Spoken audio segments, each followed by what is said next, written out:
aligné très haut. Il va tenter de trouver un partenaire. Bourgon en l'occurrence. La tentative derrière, elle est superbe. Et c'est encore cette réalisation, et bien sûr c'est Chahiri, le 11e but déjà de Chahiri, l'homme en forme. Il retrouve les terrains après plusieurs semaines d'absence. N'hésite pas, hein, il a vu déjà. Il va la chercher, hein, il va chercher ce ballon. Regardez, il pousse sur sa jambe droite. Besnard. Il a bien fait de la part de Besnard, la bonne passe là pour Sabali qui décale à nouveau. Lamine Gueye a frappé, Lamine Gueye qui égalise. Un superbe mouvement de la part des Palois. Et derrière Fabrice, ça fait un partout. Beaucoup plus de maîtrise et beaucoup plus de qualité maintenant dans les offensives. Lamine Gueye qui est retrouvé par Cheikh Sabali. Ils sont lancés maintenant. Et Jarju. Bon, attention, Sabali qui peut peut-être décaler ou Sabali. frapper. La frappe Sabali. C'est un jeu en très grande forme. Il reste sur un triplé inscrit contre Béziers. Et là, Sabali fait très mal à la défense du Red Star pour reprendre l'avantage. Vraiment une qualité de frappe. Regardez, coup du pied.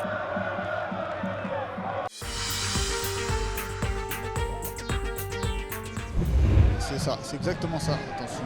Avant de partir en Turquie, attention Colomani dans la surface. Monsieur l'arbitre qui désigne le point de pénalty. Carmondino, pied gauche, Anthony Boeuf qui est pris à contre-pied. Et l'ouverture du score ici à Boulogne-sur-Mer, ouverture du score d'Anthony Carmondino. Changer de dispositif, mais bon, c'est vrai qu'il y a du mouvement. Il y a plus de mouvement, il y a des. Attention avec Charles Boitin dans la surface. Oh, qui frappe et qui marque. Oh, une grosse erreur de défense côté boulonnais. Et Charles Boitin ne s'est pas fait prier. Et il égalise un but partout ici à Boulogne. Qui récupère ce ballon sur le côté gauche pour Arnold Garita. Le ballon pour Randall Colomani qui va pouvoir se retourner. Le ballon qui est contré par Savane. Une deuxième frappe. Une frappe de Junior Senneville. Et il parvient quand même à partir avec le ballon dans les pieds. Pour Arnold Garita. Garita qui frappe. Et Garita qui inscrit le deuxième but pour les joueurs de Boulogne. Deuxième but boulonnais inscrit par Paul Arnold Garita. Bien servi pour Michael Miller dans la surface, le grand pont sur Edouard Daillé. Michael Miller, il va jusqu'au bout. Finalement, il a été contré par Anthony Carmondino. Il a mis le feu. Randall Colomani qui sert Evan Joseph. Evan Joseph dans la surface de réparation qui essaie de s'emmener le ballon. Evan Joseph encore qui sert Randall Colomani qui sert Badara Diomandé qui inscrit le but du break. Le but sans doute de la victoire pour les Boulonnais.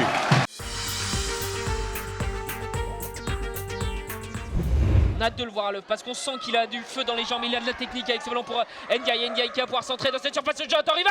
Et l'ouverture du score, c'est Rivas Marouani, c'est le renard des surfaces de Lyon-la-Duchère qui envoie le score.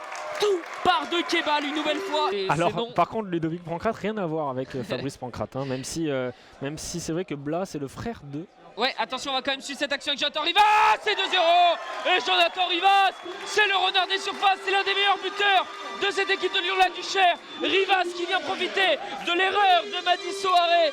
Et ça fait 2-0. On a perdu beaucoup de vitesse alors qu'on pensait pouvoir enchaîner avec un superbe contre. Attention avec ce centre qui va trouver, pourquoi pas Rivas dans la surface.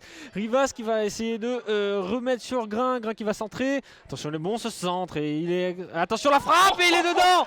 Il est dedans, le superbe but. C'est Kebal, hein. C'est Kebal et il le mérite ce but parce que vraiment il a fait beaucoup de mal dans cette seconde mi-temps et d'ailleurs déjà dans la première. Mais quel but, quelle frappe, quelle reprise. Une nouvelle fois le ballon avec ce ballon pour Pardal. Pardal qui va pouvoir centrer en retrait, la reprise et qui va être contrée une première fois.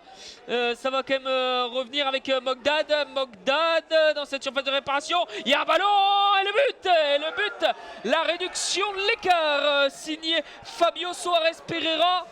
On vous l'avait dit, un peu le travail de l'ombre de ce Fabio Soares Pereira. Eh bien, il vient marquer ce but. Du coach Laurent Rousset. Attention avec ce ballon qui va être centré dans cette surface. Et ça fait 3-2. Ça fait 3-2. On vous a dit que ce match pouvait être totalement fou.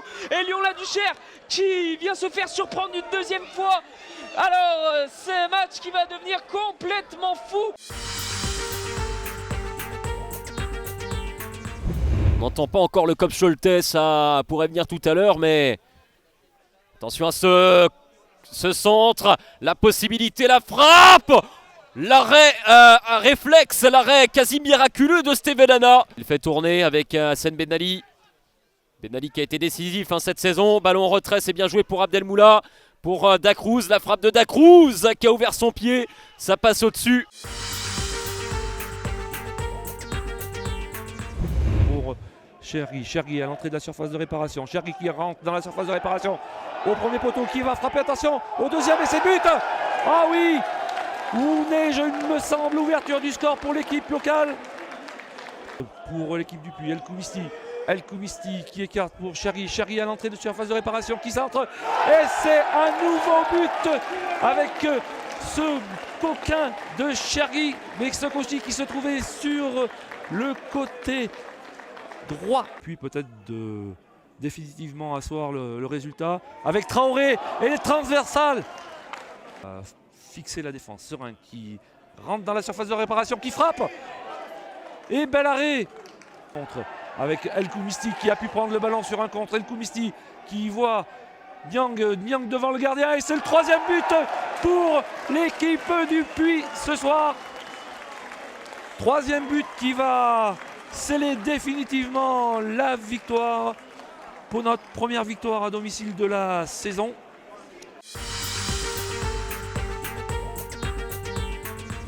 Couverture pour Ludovic Gamboa.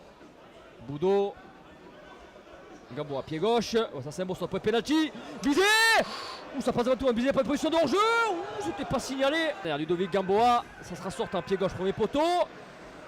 La frappe et la parade. Oh, magnifique, magnifique parade. Côté droit, il a tout le temps de centrer. Gomis. Boudot. Ou peut-être penalty. Oh, penalty. Ouais. Nouvelle mode, la course d'élan. Bayo s'est transformé. C'est transformé à l'ouverture du score. À bas rencontre. L'ouverture du score. Mohamed Bayo pour son 11e but de la saison. Philippe peut-être revenir très vite. Il doit pas tout donner. C'est magnifique pour Bouyamba. Oh, quelle parade. Oh, quelle parade de Maraval. Ah ouais, il est félicité. Il tient à flot son équipe.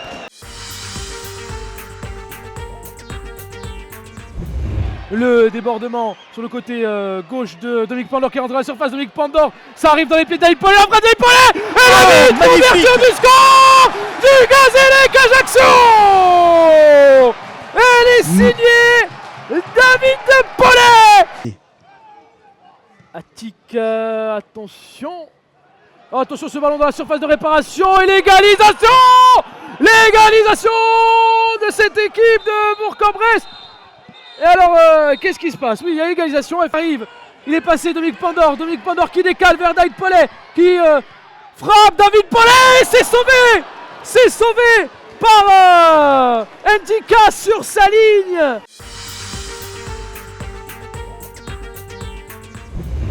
C'est plutôt fermé entre ces deux équipes, ça veut dire aussi que c'est bien. Oh attention, au moment où on dit ça, Grégory Gendrin qui récupère ce ballon, oh qui va frapper, Lucas Toussaint qui a donné son corps à l'action. Connu professionnalisme, était peut-être pas prêt à redescendre en national. Dans des conditions qui sont tout à fait différentes, ouais, tout à fait. C'est un championnat compliqué. Oh, attention à cette volée. Oh, oh, quel but pour les tangos et pour le Stade Lavallois. L'artificier, le magicien, le chef en tout cas sur cette action, il s'appelle tout simplement Johan Brun. On peut être mis très en danger. Attention Alexis Arrojo là dans ses œuvres, Boudjema qui va se rappuyer bien sûr. Attention ce ballon qui va arriver jusqu'à Gaël qui va frapper, croisé, égalisation ici au stade Robert Diochon, un but partout. Et bien le voilà, on en parlait justement de cette possibilité et surtout parfois des petits travers du stade Lavallois. Elle est bien sûr sur le côté, centre à venir, centre-tir même on peut le dire qui va obliger Louis Souchon à boxer des 2 points. Elle était magnifique sa frappe, hein. Là Souchot... Et attention, parce que là il y a cette récupération de Gaël peut-être pour le doublé, il va les fixer. Et ça y est, c'est fait. 2-1 pour Queviron Métropole qui reprend l'avantage. Ouais, c'est incroyable. Ça l'aveugle là-bas, interception peut-être de la part des Villefranchois. C'est dangereux, pourquoi pas une frappe côté droit. Ils sont en 2 contre 3 dans la surface. Ça panique un petit peu chez les Béterrois. La frappe là-bas et Yann Maria qui est venu s'y opposer. Avec Testu, Kevin Testu. Et Dieu contre le Cinédan Oseyo qui est passé. Pourquoi pas la frappe de droite de Oseyo. Oh, l'intervention du gardien. Testu notamment. Et il rentre avec un petit dans ce match et les Biterrois, pourquoi pas l'occasion de premier but. Oh là là, cette frappe là-bas terrible. Et l'intervention de Alexis Sauvage. Casser les directions, petit attroupement des Biterrois. Bon Stéphane, ballon détourné. Oh là là là là là là, Sauvage qui s'en sort à nouveau.